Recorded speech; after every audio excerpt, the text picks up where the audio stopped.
एक दिन बुद्ध बनने के बाद गौतम एक पेड़ के नीचे जाकर बैठ गए। इसलिए नहीं कि एक पेड़ बैठने के लिए सबसे अच्छी जगह है, बल्कि इसलिए कि वह उस समय की एकमात्र अचल संपत्ति थी। हर जगह इतनी इमारतें नहीं थी। कड़ी धूप में बैठने की वजह पेड़ के नीचे बैठना एक सुखद स्थान था। अपने व्यापार में अत्यंत निपुण एक ज्योतिषी स्नान के लिए नदी पर आया और उसने नदी तट पर एक पदचिन्ह देखा। ऐसे अवलोकन है जिनके माध्यम से किसी के पैरों की स्थिति को देखकर कोई भी सटीक अनुमान लगा सकता है कि वह क्या करेगा। उसने देखा कि यह एक सम्राट के पद चिन्ह है जिसे दुनिया पर शासन करना चाहिए। फिर उसे आश्चर्य हुआ कि ऐसा व्यक्ति जंगल के निकट इस दुर्गम स्थान पर क्यों होगा, और उसने पद चिन्ह का अनुसरण किया, यह सोचकर कि वह एक सम्राट से मिलेगा। तभी उन्होंने गौतम नामक साधु को एक पेड़ के नीचे बैठे हुए देखा।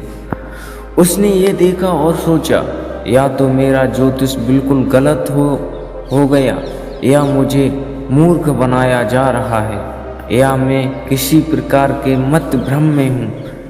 यहाँ क्या हो रहा है? वह गौतम के पास गया और पूछा, आप कौन हैं? गौतम ने कहा, मैं कोई नहीं हूँ, मैं बस कुछ नहीं हूँ, लेकिन आपके पास सम्राट के पैर हैं। आपको दुनिया जीतनी चाहिए। गौतम ने कहा, मैं ऐसा करूँगा, लेकिन विजय प्राप्त करके नहीं। आप दुनिया को दो तरीकों से हासिल कर सकते हैं, या तो विजय से या समावेश से। दोनों ही तरीकों से कोई ना कोई चीज़ आपकी हो जाती है, लेकिन यदि आप विजय प्राप्त करेंगे, आगे बढ़ते हैं, तो यह हमेशा आपकी गर्दन में दर्द रहेगा। यदि आप शामिल कर लें तो यह जीवन का बहुत बड़ा संवर्धन बन जाएगा। उन्होंने कहा, मैं दुनिया का सम्राट हूँ। ज्योतिष ने कहा, आप साधु हैं, आपके पास कुछ भी नहीं है, मेरे पास कुछ भी नहीं है, और मैं कुछ भी नहीं हूँ, इसलिए सब कुछ मेरा है। कुछ नहीं होने का मतलब यह नहीं कि आप किसी काम के नहीं हैं।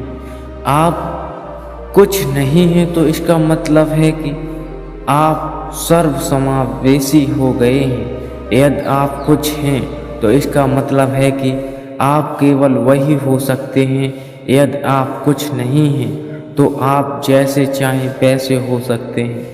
यह ज्योतिषी बैठ गया और बोला, आप साधु हैं, आपके पास कुछ भी नहीं है, ऊपर से आप कहते हैं मैं कुछ भी नहीं हूँ और सब कुछ मेरा है।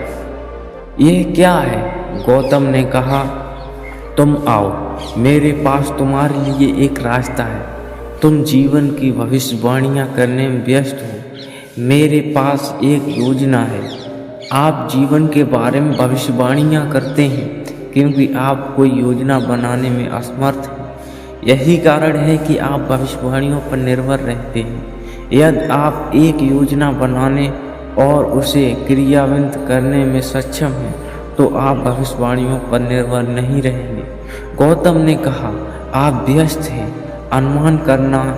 मैं यहाँ हूँ, मेरे पास एक योजना है, आओ मेरी योजना का हिस्सा बनो, हम कुछ और करेंगे। धन्यवाद दोस्तों।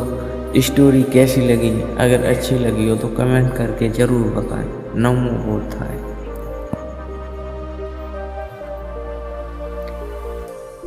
एक दिन